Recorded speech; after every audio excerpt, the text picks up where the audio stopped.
अभी एक भजन होगा और भजन के साथ साथ सभी भाई बहन अपने अपने इष्ट का ध्यान करेंगे। ध्यान कैसे किया जाए, बहुत शॉर्ट में अभी वो तरीका आपके सामने रखता हूं।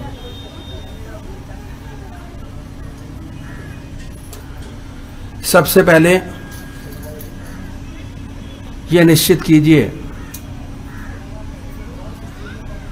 कि आप साकार रूप के पुजारी हैं निराकार। आप डिसाइड कीजिए। साकार रूप के पूजा करने वाले परमात्मा की सबसे ऊंची भावना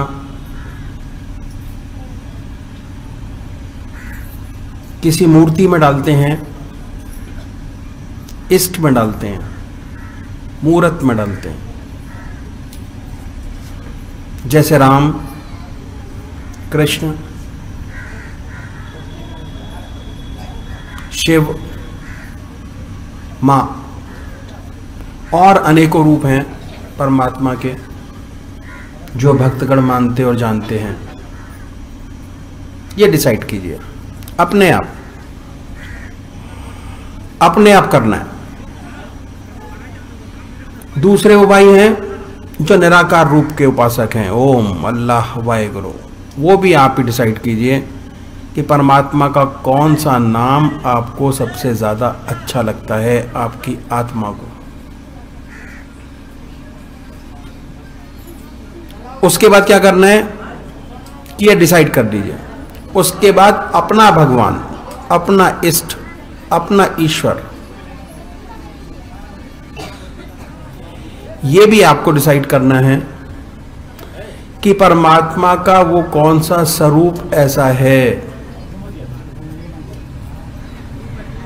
जो आपको, आपकी आत्मा को सबसे ज्यादा अच्छा लगता हो। आप डिसाइड कीजिए। बहुत से भाई लोग राम को मानते हैं, बहुत से भाई शिव को मानते हैं, बहुत से बहनें देवियों को मानती हैं। आप डिसाइड कीजिए। एक बार डिसाइड कर दीजिए इस चीज को कि वो कौन सा परमात्मा का स्वरूप है जो हमको सबसे ज्यादा अच्छा लगता है। वो कौन सा नाम ऐसा है उनका, शिव मंत्र ओम नमो शिवाय, वो भी आप डिसाइड कीजिए अपने आप कि कौन सा ऐसा मंत्र है जो बड़े आराम से लिया जा सकता हो। साकार रूप। दो चीजें साकार रूप के पुजारी को चुनना बहुत जरूरी है। अगर आज राम की पूजा करेंगे, कल कृष्ण की, परसों मां की, तरसों देवी की, तो ध्यान नहीं बनेगा, कंसंट्रेशन नहीं बनेगा। पूजा का जो असली मकसद है वो है चित्त की एकाग्रता प्राप्त करना, कंसंट्रेशन ऑफ माइंड। पूजा का असली फायदा अगर आपको उठाना है तो अपना चित्त, मन एकाग्र कीजिए। एकाग्र, उसके अंदर कोई भी विचार नहीं आने चाहिए जितने समय आप पूजा करते हैं। मन आपके इष्ट में डूबा होना चाहिए। तो ये दो बातें निश्चित कीजिए। ये जब तक नहीं होगा, जब तक एक इष्ट की पूजा नहीं करेंगे तब तक नहीं हो पाएगा।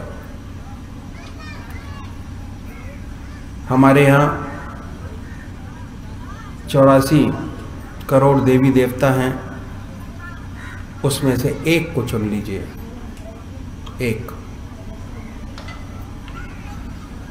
दूसरे भाई जो निराकार रूप के उपासक हैं वो एक नाम चुन लें, नाम एक। उसके बाद पूजा के स्थान पर आइए, धूप बत्ती अगरबत्ती जलाइए। और अगर शिव के उपासक हैं तो ये ख्याल कीजिए कि हमारा इष्ट, हमारा भगवान, हमारा परमात्मा सशरीर हमारे सामने विद्यमान है। हमारे सामने हमारा भगवान बैठा हुआ है, अपने सामने उनकी पवित्र मूर्त को बनाए। बड़ी बड़ी आंखें हैं, गोल चेहरा है, जटाएं हैं, बनाए। जो राम के उपासक हैं वो राम की मूर्त बनाए, जो कृष्ण के उपासक हैं वो कृष्ण की मूर्त अपने सामने बनाए। शुरू शुरू में नहीं बनेगी,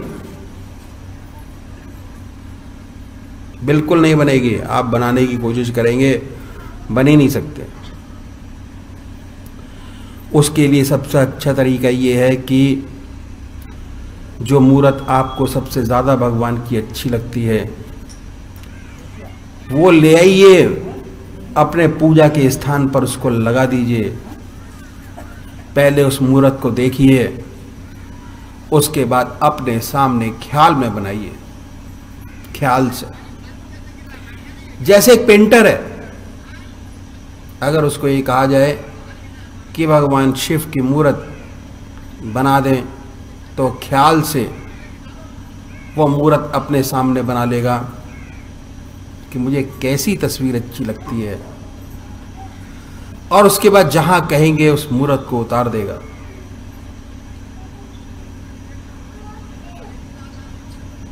तो इसी तरीके से आप अपने इष्ट की मूर्त अपने सामने बनाएं, और जब आपका मन आपकी मूर्त से हट जाए, फिर अपने मन को पकड़िए, उसी मूर्त पर लगाएं। फिर हटेगा, फिर पकड़िए, उसी मूर्त पर लगाएं। बार बार मन हटेगा, उसको पकड़िए, उसी मूर्त पर लगाएं। ये अभ्यास एक दिन ऐसा आएगा कि आपके इष्ट की मूर्त आपके सामने होगी, और दिल की हर धड़कन से जो आपका मंत्र है वह निकलता सुनाई देगा, और आप बड़े प्यार से ध्यान में बैठे होंगे। बड़े प्यार से सामने इष्ट की मूर्त होगी, और दिल की हर धड़कन पर आपके इष्ट का जाप होगा, मंत्र का, ओम नमो शिवाय, ओम नमो शिवाय, ओम नमो शिवाय। जो निराकार भगवान के उपासक है वो दिल की हर धड़कन पर जो आपका नाम है ये सुनिए ख्याल से कि हमारे इष्ट का नाम निकल रहा है और हम सुन रहे हैं। और जब वो नाम हट जाए फिर उस नाम को पकड़िए, दोबारा अपने इष्ट की याद में लगाइए। उसके बाद दूसरा विचार आएगा, उन विचारों को हटाइए, फिर अपने इष्ट के विचारों में लगिए। यह है तरीका ध्यान करने का जो मैंने आपके सामने रखा। तो अभी एक भजन होगा, और भजन के साथ साथ सभी भाई बहन ध्यान करने की प्रैक्टिस करेंगे, ध्यान करेंगे। तुम ही मेरे रसना, तुम ही मेरे बैना, तुम ही मेरे श्रवणा, तुम ही मेरे नैना, तुम ही मेरे रसना, तुम ही मेरे नख शिख सकल शरीरा, तुम ही मेरे नख शिख सकल शरीरा, तुम ही मेरे जियरे ज्यों जल नीरा, तुम ही मेरे जियरे ज्यों जल नीरा, तुम ही मेरे मन हो, तुम ही मेरे सांसा, तुम ही मेरे मन हो, तुम ही मेरे सांसा, तुम ही मेरे सुरतई प्राण निवासा, तुम ही मेरे रसना, तुम ही मेरे बैना, तुम ही मेरे श्रवणा, तुम ही मेरे नैना, तुम ही मेरे रसना, तुम ही मेरे आत्म कंवल मझारी, तुम ही मेरे आत्म, तुम ही मेरे आत्म कंवल मझारी, तुम ही मेरे मनसा, तुम ही परिवारी, तुम ही मेरे मनसा, तुम ही परिवारी, तुम बिन मेरो और कोई नाही, तुम बिन मेरो और कोई नाही, तुम ही मेरे जीवन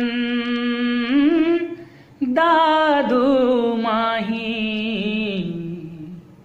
तुम ही मेरे रसना, तुम ही मेरे बैना,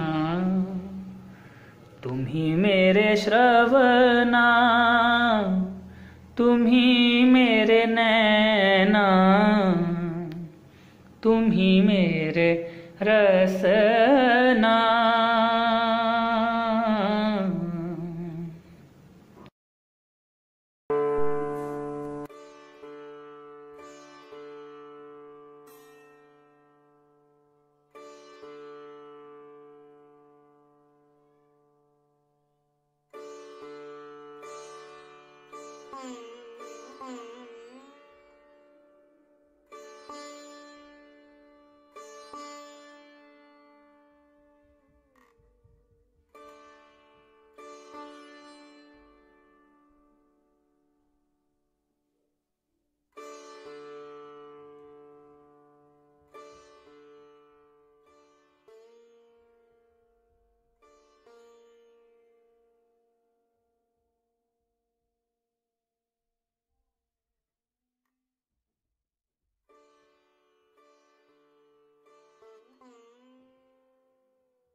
तब आत्मा को ये विश्वास हो जाता है कि काम करते हुए भी उसकी याद बराबर मौजूद है। पहला अनुभव हो, साथ साथ और दूसरे अनुभव होने शुरू होते हैं, क्योंकि हम काम जो करते हैं भगवान को अर्पण करके करते हैं कि प्रभु आप कीजिए, मैं नहीं करता। और जब हो जाता है तो भगवान को अर्पण कर देते हैं कि प्रभु आपने किया, मैंने नहीं किया। उसका धीरे धीरे यह अनुभव होता है कि काम बड़ा मामूली सा था जो शुरू किया गया, लेकिन रिजल्ट उसका बड़ा महान, बहुत ऊंचा, जो कभी आप एक्सपेक्ट नहीं करते थे। ऐसी बातें जिंदगी में बनने लगती, यू आर अमेज्ड। और फिर ये विश्वास होता है कि करने वाला तो कोई और है। I am only a tool in his hands, मैं एक यंत्र हूं खाली उसके हाथों, उसके हाथों, करता कोई और है। Real doer is somebody else, I am not the real doer. ये विश्वास मजबूत होता चला जाता है, इस विश्वास में स्थिति होती चली जाती है, मैं नहीं करता, कोई और करता है। यह अभ्यास छुट्टल खेले सच्चल हो, महात्माओं की बात है। अभ्यास बहुत बड़ी चीज है। करत करत अभ्यास के जन्मत होत सुजान, रसरी आवत जात के पत्थर पड़े निशान, पत्थरों पर भी निशान डाल देती है। इसीलिए भगवान कृष्ण ने गीता में अभ्यास के ऊपर बड़ा भारी जोर दिया है। गीता में 4 बातें मुख्य हैं जो नोट करने रहा है साधकों के लिए। पहली आहार की शुद्धि, दूसरी विहार की शुद्धि जो इस सेवक में बड़ी डिटेल मिली, तीसरा अभ्यास जो चल रहा है बराबर, और अभ्यास के बाद वैराग। और वैराग के हम लोग गलत माने समझते हैं। सच्चा वैरागी कौन है? इसने कपड़े छोड़ दिए, घर बार छोड़ दिया, झोंपड़ों में रहने लगा या पत्थर की गुफाओं में रहने लगा, पहाड़ों की गुफा में, वो शायद न वैरागी। क्या ही हो सकता है? सच्चा वैरागी वो है कि जिसका हृदय परमात्मा की याद में निरंतर डूबा रहता है, एक क्षण को भी डूबे, वो सच्चा वैरागी। मुझे अपना बहुत सुंदर अनुभव याद है कि जब मैं गुरु महाराज की सेवा में गया, उनकी कृपा से इस सेवक का मन बहुत सुंदर लगने लगा, जो इसकी बड़ी हार्दिक इच्छा थी कि इसका चित्त नहीं लगता, प्रभु ध्यान में चित्त नहीं लगता, बहुत कोशिश करता हूं नहीं लगता, जागता हूं, रोता हूं, सब कुछ करता नहीं लगता। उनकी सेवा में जाने के बाद मन बहुत सुंदर लगे, होश नहीं रहता था, इतना सुंदर मन लगता था। मन लगा हुआ है, घर में बच्चों ने शोर मचा दिया कि मेरे पास कापी नहीं है, कलम नहीं है, मेरा कलम आना है, मेरी किताब आनी है। वाइफ ने कहा कि सब्जी नहीं है, अभी दूध नहीं आया है। इतना बुरा लगता था कि जिसकी हद नहीं। इतने आनंद में डूबे थे, क्या बवाल पैदा हो गया। और मन ने ये डिसाइड किया कि 2 काम नहीं हो सकते, एक ही हो सकता है। या तो परमात्मा का ध्यान ही रह सकता है, ये दुनिया ही रह सकती है, दोनों नहीं हो पाएगा। ये विचार के इसने एक छोटा सा बिस्तर अपना तैयार किया, 4 रोज की कैजुअल लीव, इस इरादे से क्या गुरु महाराज कहेंगे तो उनकी सेवा में रह जाऊंगा, ग्रस्त से छुट्टी हो जाए। जब मैं उनकी सेवा में पहुंचा बिस्तरा लेकर के, मैंने उनके चरण छुए तो बड़े हंसे।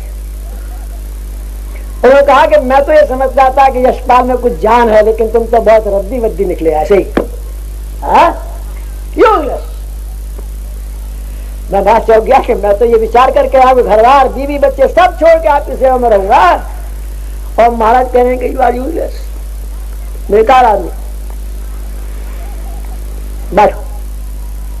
अच्छा ये बताओ, हम तुमसे कह रहे हैं कि तुम बाल बच्चे गृहस्थी नौकरी वोकरी सब छोड़ दो और हमारे पास आकर रहने लगो।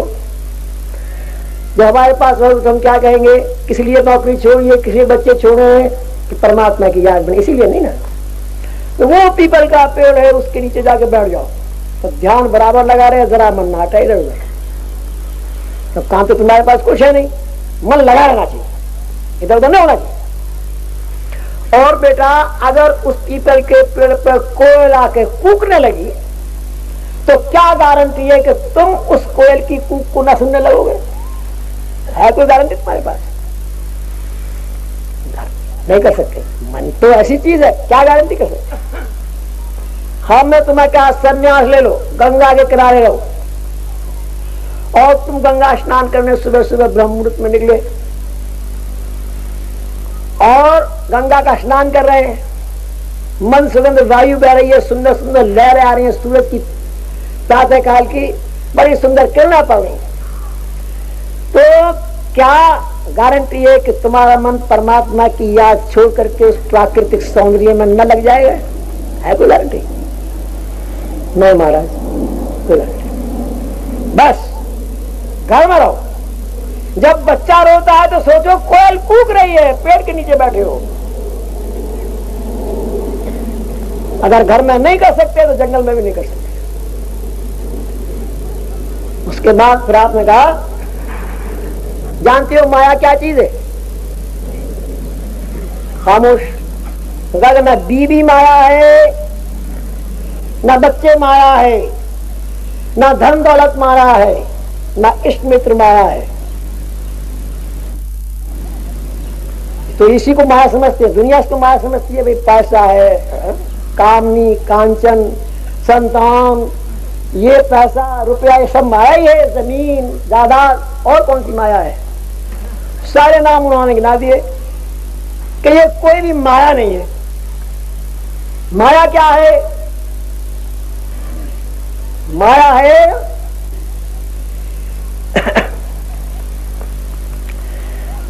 जो भी चीज, जो वस्तु और जो भी कंडीशन आपके हृदय को परमात्मा की याद से भुला दे, वही माया है। जो भी कंडीशन, जो भी स्थिति, जो भी चीज आपके हृदय से भगवान को भुला दे, वही माया है।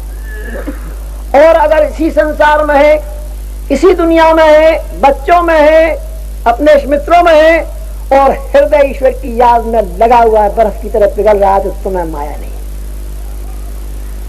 ये कितनी सुंदर माया की डेफिनेशन उन्होंने दी, व्हाट इज माया है। तो ऐसा सुंदर अनुभव होने लगता है कि मेंटल वर्क करते हुए प्रभु की याद गहरी बनी हुई है।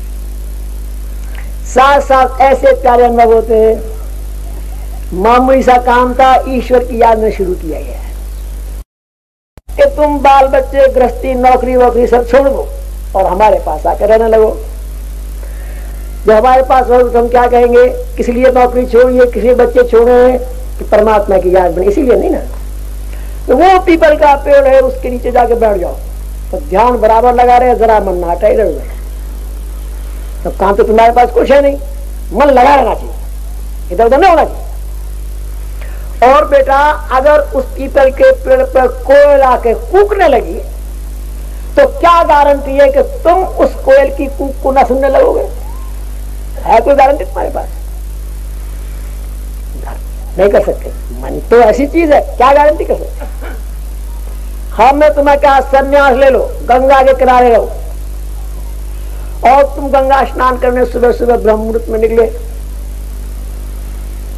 और गंगा का स्नान कर रहे हैं, मन सुगंध वायु बह रही है, सुंदर सुंदर लहरें आ रही हैं, सूरज की प्रातः काल की बड़ी सुंदर किरणें पड़ रही, तो क्या गारंटी है कि तुम्हारा मन परमात्मा की याद छोड़ करके उस प्राकृतिक सौंदर्य में न लग जाएगा?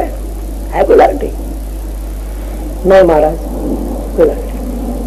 बस घर में रहो, जब बच्चा रोता है तो सोचो कोयल कूक रही है, पेड़ के नीचे बैठे हो। अगर घर में नहीं कर सकते तो जंगल में भी नहीं कर सकते। उसके बाद फिर आपने कहा जानते हो माया क्या चीज है? खामोश। तो कहा ना बीवी माया है, ना बच्चे माया है, ना धन दौलत माया है, ना इष्ट मित्र माया है। तो इसी को माया समझते हैं, दुनिया इसको माया समझती है। भाई पैसा है, कामनी, कांचन, संतान, ये पैसा रुपया ये सब माया ही है, जमीन जायदाद, और कौन सी माया है? सारे नाम उन्होंने गिना दिए कि ये कोई भी माया नहीं है। माया क्या है? माया है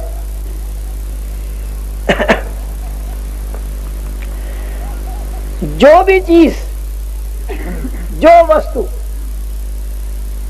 और जो भी कंडीशन आपके हृदय को परमात्मा की याद से भुला दे, वही माया है। जो भी कंडीशन, जो भी स्थिति, जो भी चीज आपके हृदय से भगवान को भुला दे, वही माया है। और अगर इसी संसार में है, इसी दुनिया में है, बच्चों में है, अपने मित्रों में है, और हृदय ईश्वर की याद में लगा हुआ है, बर्फ की तरह पिघल रहा है, तो तुम्हें माया नहीं। ये कितनी सुंदर माया की डेफिनेशन उन्होंने दी, व्हाट इज माया। तो ऐसा सुंदर अनुभव होने लगता है कि मेंटल वर्क करते हुए प्रभु की याद गहरी बनी हुई है।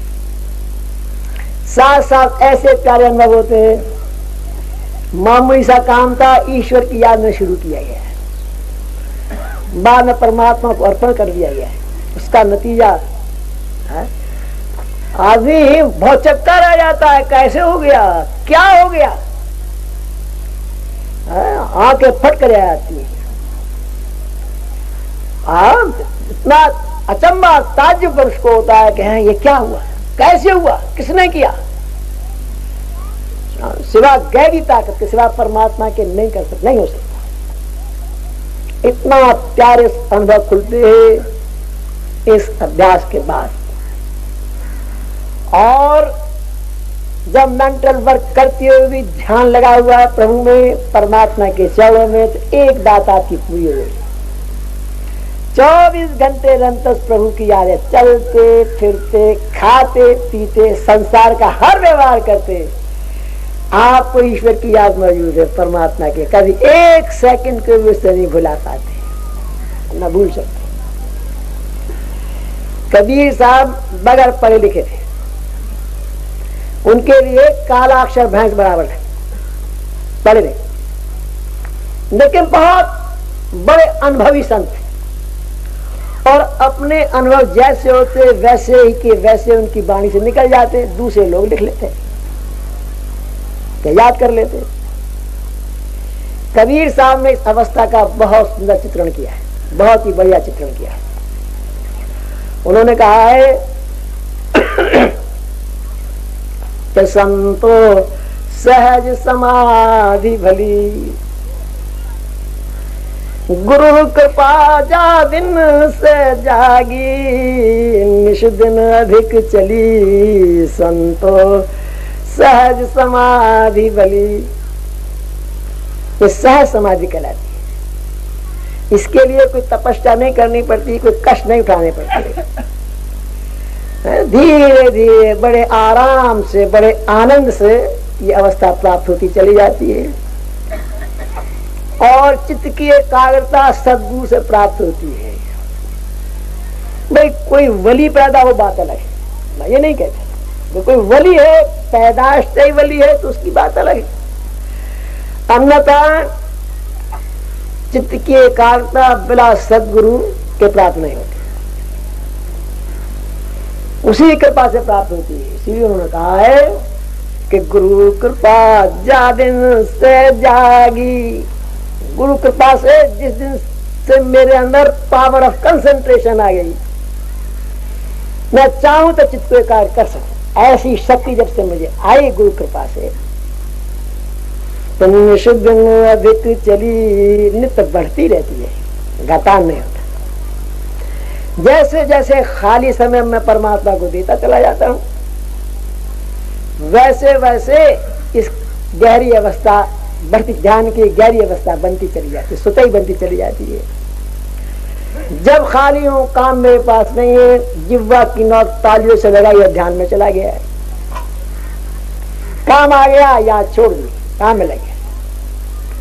ये सब धीरे धीरे अभ्यास करते करते करते और इसकी जो गहराई है बढ़ती, ध्यान की गहराई बढ़ती चली जाती है। गुरु कृपा जा दिन से जागी, निश दिन अधिक चली, जहां जहां डोलू सो परिक्रमा, जो कुछ करूं सो सेवा, जब सोवूं तब करूं दंडवत पूजूं और न देवा।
अनमोल वचन अखिल भारतीय संत मत सत्संग के संस्थापक और गृहस्थ में आनंद योग के जनक परम संत महात्मा परम पूज्य श्री यशपाल जी महाराज अर्थात परम पूज्य भाई साहब जी द्वारा प्रतिपादित इन अनमोल वचनों का पालन करना अति आवश्यक है।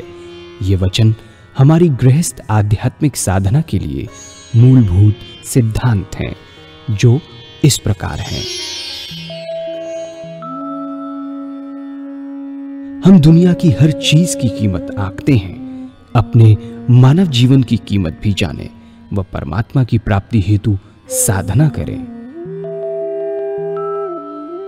मनुष्य योनि एक उपहार है, इसीलिए परमात्मा को धन्यवाद देते हुए आधा घंटा प्रातःकाल, आधा घंटा सायंकाल पूजा अवश्य करें।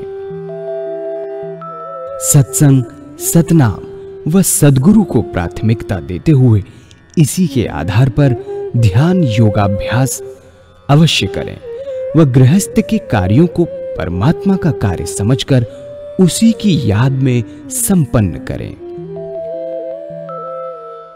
हर समय ये ध्यान रहे कि गुरु कृपा द्वारा परमात्मा की पवित्र सत्ता का हमारी आत्मा में वास है, अतः मन में निरंतर अपने इष्ट देव का जाप करें। मान सम्मान की इच्छा ना करें व अपमान से दुखी ना हो। परमात्मा के अतिरिक्त किसी और का भय ना करें। दूसरों की बुराई न करें, न सुने, सत्य व मधुर बोलें, अश्लील शब्द मुंह से ना निकालें, सभी से नम्रतापूर्ण व सुंदर व्यवहार करें। धर्म पत्नी के अतिरिक्त अपने से बड़ी से माता जैसा, बराबर की से बहन जैसा व छोटी से पुत्री जैसा व्यवहार करें। सांसारिक जीवन यापन की आवश्यकताएं अंतहीन हैं, इसीलिए अधिक से अधिक समय सत्संग में व धन परोपकार में खर्च करें। याद रखें, न स्त्री माया है, न धन दौलत, न ही परिवार। माया वह है जो हृदय को परमात्मा से दूर हटा दे। अतः निरंतर सत्संग और सद्गुरु की शरण में रहने का प्रयास करें। भोजन अपने इष्ट को अर्पण कर प्रसाद रूप में परमात्मा की याद में करें। रात्रि में सोने से पहले अच्छे बुरे कार्यों का आत्मनिरीक्षण कर उसका समुचित पश्चाताप करते हुए ध्यान करें व प्रभु की गहरी याद में ही विश्राम करें। परमात्मा तू ही है, तेरी इच्छा पूर्ण हो।